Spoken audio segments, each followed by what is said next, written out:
Halo rekan-rekan, kali ini kita akan ngebahas dua hal lagi yang perlu rekan-rekan perhatikan pada saat rekan-rekan melakukan storytelling.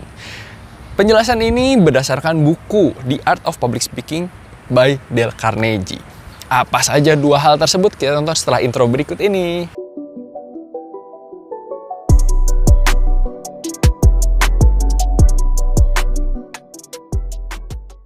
Halo rekan-rekan, kalau rekan-rekan belum menonton dua video saya sebelumnya mengenai dua hal yang dibutuhkan komponen dalam sebuah cerita, rekan-rekan bisa nonton videonya di sini. Dan apabila rekan-rekan belum menonton salah satu contoh bentuk storytelling yaitu fabel, rekan-rekan bisa nonton videonya di sini supaya lebih paham deh apa sih yang dimaksud dengan apa yang saya jelaskan pada hari ini. Nah, kita akan bahas mengenai komponen yang pertama, yaitu dialog, teman-teman.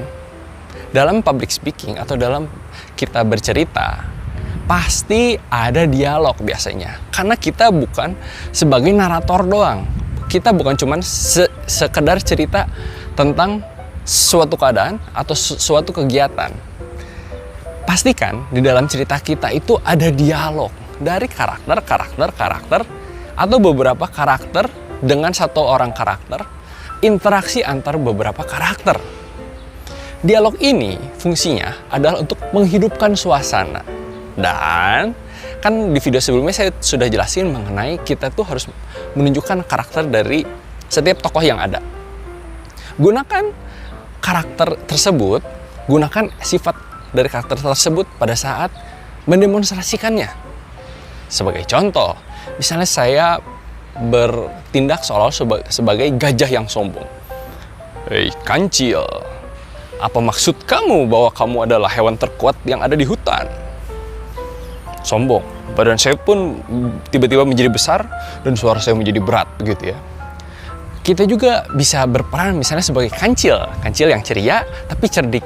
Oh tidak, gajah, saya hanya sekedar ingin mengajak bertanding tarik tambang saja. Saya pun berubah menjadi karakter yang ceria dan saya berinteraksi dengan gajah dengan cara saya. Nah, dialog tersebut bisa menghidupkan suasana. Jadi orang bisa paham, oh iya, kancil itu karakternya ceria ya. Gajah itu karakternya sombong ya. Dan apa yang terjadi pada saat mereka berinteraksi? Kejadian dramatis apa pada saat mereka tarik menarik? Apa yang gajah katakan pada saat dia sedang tarik tambang? Apa yang sedang kancil katakan pada kancil melihat bahwa gajah dan kudanya saling menarik? Semua itu bisa digambarkan menggunakan dialog, menggunakan kata-kata, menggunakan apa yang dikatakan oleh karakter-karakter tersebut. Dengan menggunakan dialog tersebut, kita pastikan bahwa semua karakter tersebut bisa berinteraksi, semua karakter tersebut bisa lebih hidup. Oleh karena itu, yang pertama adalah dialog.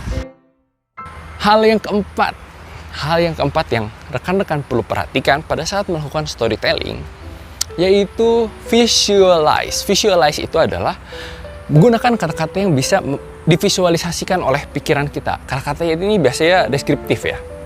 Nah, sebagai contoh adalah pada saat cerita kuda dan gajah saling tarik tambang, saya bercerita bahwa tali yang lembut itu, tali tambang yang lemah itu, tiba-tiba ditarik keras-keras dan mengeras seperti besi. Wow, seperti batang besi. Wow, keras banget berarti ya. Sangat tegang. Lalu pada saat gajah dan kudanya saling menarik, mereka adalah binatang-binatang yang sangat besar. Tanah pun bergetar karena menahan tarikan mereka berdua. Wow, tanah pun bergetar. Kesannya seperti gempa gitu. Itu kan dramatis banget. Lalu pada saat kedua binatang terkuat itu saling tarik menarik, akhirnya tambang yang mengeras tadi putus, dar gitu. Wah, kata-kata dar yang saya katakan itu menunjukkan bahwa pada saat tambang tersebut putus, terjadi suara yang sangat besar di tengah hutan. Wah, dengan kata-kata yang kita gunakan, kata-kata ini bisa menjelaskan sekeras apa sih, seheboh apa, seberapa mencengangkannya hal yang terjadi di hutan. Nah, rekan-rekan gunakan kata-kata yang deskriptif, kata-kata yang bisa divisualisasikan oleh kepala kita mengenai setiap kegiatan, mengenai setiap hal yang kita lakukan.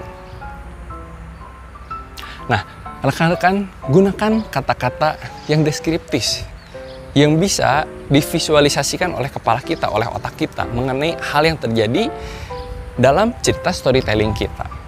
Nah, dengan kata-kata tersebut kita bisa membuat orang lebih mengerti. Gunakan kata-kata deskriptif. Kata deskriptif seperti apa sih? Nih, contohnya seperti ini. Kalau misalnya kita menceritakan tentang padang yang hijau. Padang yang hijau, kita bisa bayangkan.